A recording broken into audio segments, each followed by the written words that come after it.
Good morning. Welcome again to Morning Devotions as we enjoy walking through the Bible together. Today I want to talk to you about a very famous story in the Bible, a guy by the name of Samson. It's a story of tragedy because here is a man who, because of his sexual desires that he could not control, he was finally destroyed.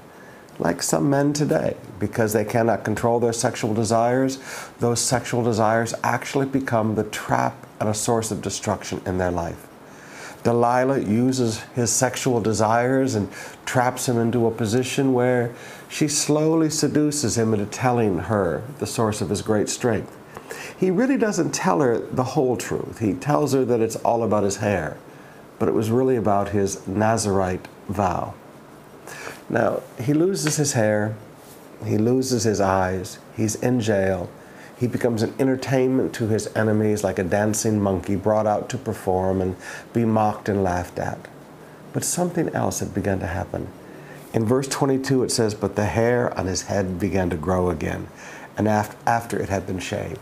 But the hair on his head began to grow again. In other words, he began to move back into that Nazirite vow.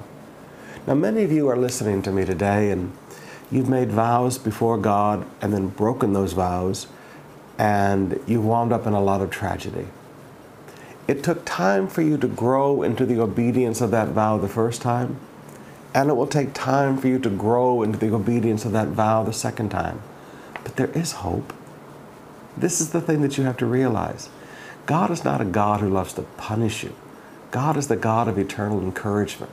God is the God of hope. You will again begin to grow back into that position of obedience. And as you grow back into that place of obedience again, as you grow back into that obedience to the vows that you have made before Him again, God will use you again. Did you hear me? God will use you again. Now I want you to open up your heart a little bit and realize that your sins have not destroyed your future. Your sins destroyed your past. God has a plan for you, plans to give you hope and a future. Your sin doesn't destroy your future. God will give you a future. Your sin destroyed your past. Grow back into that vow again. Grow back into that place of obedience again, and watch God use you again.